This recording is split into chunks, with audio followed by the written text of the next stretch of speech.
आप देख रहे हैं पॉलिटी।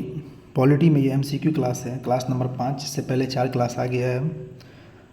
इस सीरीज को कंटिन्यू देखिए, एग्ज़ाम ओरिएंटेड बहुत ही इंपॉर्टेंट है। इसमें मैं तकरीबन 30 से 40, 30, 35, 40 जो भी हो जाए पूरा एमसीक्यू लाऊंगा।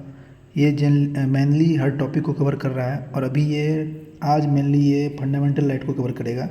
इससे पहले जो था वो बेसिक ऑफ कॉन्स्टिट्यूशन वगैरह से था। इसको कंटिन्यू करिए, ये बहुत अच्छा सीरीज है और एग्ज़ाम ओरिएंटेड है। ठीक है, तो अब हम इसको शुरू करते हैं। संविधान के किस भाग को भारत का मैग्ना कार्टा कहा जाता है? सवाल क्या है, संविधान के किस भाग को भारत का मैग्ना कार्टा कहा जाता है? इसका उत्तर क्या हो जाएगा? अच्छा, भारत का मैग्ना कार्टा पहले किसको कहती है ये समझो। तो हम लोग भारत का मैग्ना कार्टा कहते हैं मौलिक अधिकार को। ठीक है, और मौलिक अधिकार किस में है? मौलिक अधिकार है संविधान में भाग नंबर 3 में, अनुच्छेद बोले तो 12 से लेकर के 35 तक। तो इसका करेक्ट आंसर क्या हो जाएगा? Option number C. Option number C इसका करेक्ट आंसर हो जाएगा। निम्नलिखित में से कौन सा सुमेलित नहीं है? समता का अधिकार अनुच्छेद 14 से 18 सही है। शोषण के विरुद्ध का अधिकार 23-24 ये भी सही है। धर्म की स्वतंत्रता का अधिकार अनुच्छेद 29-30 ये गलत है। क्यों? क्योंकि धर्म की स्वतंत्रता का अधिकार जो है वो है 25 से लेकर के 28 तक है। ठीक है, और 29-30 में जो है वो है हमारा संस्कृति एवं शिक्षा संबंधी अधिकार। और संपत्ति का अधिकार अनुच्छेद 31 में था, है नहीं था, बट ये सही था, ये 31 में है। तो इसका करेक्ट आंसर क्या हो जाएगा? हमारा सी हो जाएगा। निम्नलिखित में से कौन सा कथन गलत है? संपत्ति के अधिकार को 44वें संविधान संशोधन के बाद हटाया गया था 1978 में। बिल्कुल। संपत्ति का अधिकार अब मात्र एक नैतिक अधिकार हो गया है, यही गलत है। नहीं, अब ये हो गया है हमारा कानूनी अधिकार। क्यों? क्योंकि जब हमारा संविधान बना था उस समय संविधान में कितने मूल अधिकार थे? 7 थे। फिर आया 44वां संशोधन जिसमें संपत्ति के अधिकार को हटा दिया गया, उसको बना दिया गया कानूनी अधिकार। तब से मूल अधिकार कितने हो गए? बच गए हैं, 6 बच गए हैं। तो जो इसका आंसर होगा गलत कौन सा है? तो बी हो जाएगा, क्योंकि ये एक नैतिक अधिकार ना होकर कानूनी अधिकार है। अगला क्वेश्चन क्या है? निम्नलिखित में से कौन सा अधिकार संविधान के अनुच्छेद 19 में नहीं है? वाक एवं अभिव्यक्ति स्वतंत्रता बिल्कुल है। संघ बनाने का अधिकार ये भी है। कोई भी वृत्ति, व्यापार, कारोबार का अधिकार ये भी है। उपाधियों का अंत भी ये नहीं है, क्योंकि ये जो है सो आर्टिकल नंबर क्या है? 18 है, उपाधियों का अंत। अगला देखो, अनुच्छेद 18 के अंतर्गत निम्नलिखित में से कौन सी उपाधि एक भारतीय द्वारा आधारित नहीं की जा सकती है? भारत रत्न, पद्म भूषण, पद्मश्री ये तीनों की जा सकती है, लेकिन दीवान बहादुर नहीं की जा सकती। तो इसका करेक्ट आंसर क्या हो जाएगा? Option number A. निम्नलिखित में से कौन सा कार्य अनुच्छेद 17 के अंतर्गत छुआछूत माना जाता है? धार्मिक, दार्शनिक आधार पर छुआछूत को सही ठहराना, बिल्कुल ये भी क्या छुआछूत माना जाता है। किसी व्यक्ति को सामान बिक्री सेवा देने से रोकना, ये भी छुआछूत है। किसी व्यक्ति को सार्वजनिक स्थल पर प्रवेश करने से रोकना, ये भी छुआछूत है। तो ये तीनों के तीनों छुआछूत माने जाएंगे। तो इसलिए उसका जो सही आंसर हो जाएगा उपयुक्त सभी, यानी कि ऑप्शन नंबर डी इसका सही उत्तर होगा। शिक्षा का अधिकार किस उम्र के बच्चों के लिए बनाया गया था? तो ये बनाया गया था तुम्हारा 6 से लेकर के कब तक के लिए? 14 वर्ष के बच्चों के लिए। 6 से लेकर के 14 वर्ष के बच्चों के लिए बनाया गया था। कब बनाया गया था? मौलिक अधिकार इसको बनाया गया था 21 के ए में जोड़ा गया है, अनुच्छेद नंबर 21 का ए, और ये ऐड किया गया था 86वां संशोधन 2002 में। ध्यान रखना। तो इसका जो सही आंसर हो जाएगा वो हो जाएगा 6 से 14 वर्ष, ऑप्शन नंबर बी। अगला क्वेश्चन क्या है? निम्नलिखित में से कौन सा कथन असत्य है? क्या है भाई? देखते हैं। अनुच्छेद 21 क का संबंध शिक्षा के अधिकार से बिल्कुल है।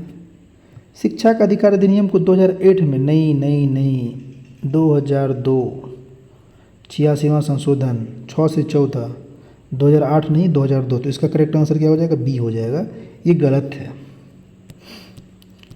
निम्नलिखित में से कौन मूल अधिकार राष्ट्रीय आपातकाल के दौरान स्वतः समाप्त नहीं होते हैं? तो याद रखना, जो 20 है और जो 21 है ये दोनों स्वतः समाप्त नहीं होते हैं। ऑप्शन नंबर सी इसका करेक्ट आंसर हो जाएगा, अनुच्छेद 20 और अनुच्छेद 21। भारत के संविधान में किस अनुच्छेद के अंतर्गत निजता का अधिकार है? याद कर लो इसको, आर्टिकल नंबर 21। आर्टिकल नंबर 21 निजता का अधिकार, आर्टिकल नंबर 21 निजता का अधिकार। ठीक है। निम्नलिखित में से कौन सा अनुच्छेद 24 के तहत वर्णित बाल श्रम निषेध का अपवाद है? खानों में काम करना, इससे तो इस ये भी आता है। कारखानों में कार्य करना, ये भी बाल श्रम। ढाबा में घरेलू नौकर, ये भी बाल श्रम। परिवार व्यवसाय में संलग्न, ये बाल श्रम में नहीं आता है।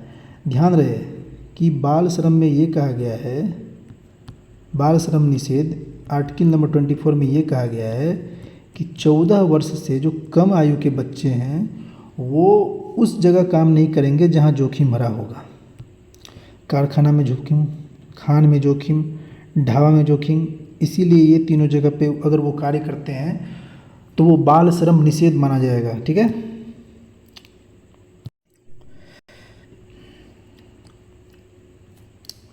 लेकिन अगर वो घर वगैरह में काम करते हैं जहाँ पे जोखिम नहीं है तो वो निषेध नहीं माना जाएगा। ठीक है। आगे देखो, अस्पृश्यता निम्नलिखित में से किसके अनुसार एक दंडनीय प्रथा है? हमारे संविधान में आर्टिकल नंबर 17 में दिया गया अस्पृश्यता का अंत।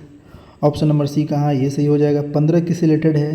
तो 15 है हमारा धर्म, नस्ल, जाति, इससे रिलेटेड है। उसके आधार पर हम लोग भेदभाव नहीं कर सकते हैं।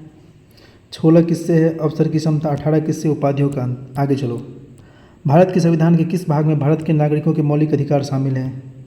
भाग नंबर 3, अनुच्छेद नंबर 12 से लेकर 35। संविधान का मैग्ना कार्टा भी से कहा आता है। भाग नंबर 3 का करेक्ट आंसर हो जाएगा।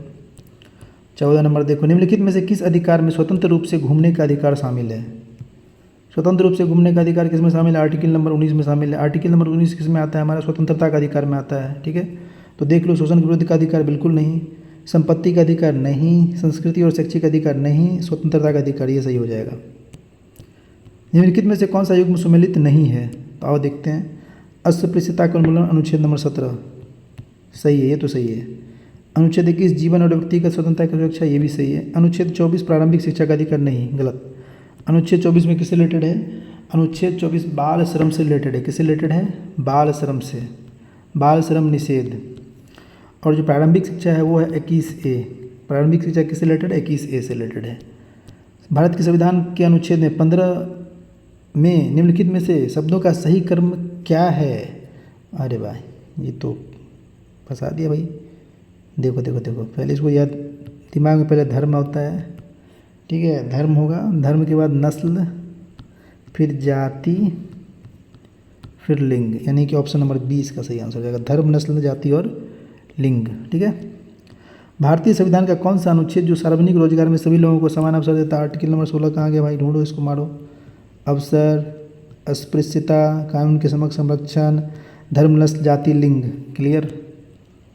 अनुच्छेद 26 के प्रयोजन के लिए कौन सी किसी संगठन को धार्मिक संप्रदाय के रूप में नामित करता है? तो एक ही संस्था जो उच्चतम न्यायालय वही नामित करता है। अगला क्या है? निम्नलिखित में से कौन सा अनुच्छेद सांस्कृतिक और शैक्षिक अधिकारों से संबंध रखता है? तो आर्टिकल नंबर 29 और 30। कहाँ है आर्टिकल नंबर 29, 30? ये इसका सही आंसर हो जाएगा। 29 और 30 सांस्कृतिक और शैक्षणिक अधिकारों से संबंधित हैं। और लास्ट क्वेश्चन है हमारा 20 नंबर क्वेश्चन। भारतीय संविधान धार्मिक अल्पसंख्यकों को अपना स्वयं का क्या स्थापित करने की अनुमति देता है? तो शैक्षिक व्यवस्था। किस आर्टिकल के तहत? आर्टिकल नंबर 30 के तहत। क्लियर। तो ये हमारा था एक MCQ क्लास, पॉलिटी का क्लास नंबर 5। इसमें और भी क्लास आएंगे, जैसे जैसे टॉपिक खत्म हो जाएंगे क्लास आते रहेंगे। आप लोग इस क्लास सीरीज को कंटिन्यू करिए, और जो वीडियो है उसमें लाइक भी कर दीजिए, कमेंट भी कर दीजिए और शेयर भी कीजिए। और ये वीडियो कैसा लगा, इसमें और आप क्या देखना चाहते हैं, कौन सा वीडियो चाहते हैं, वो भी कमेंट कीजिए। फिर मिलते हैं अगले वीडियो में, तब तक के लिए जय हिंद।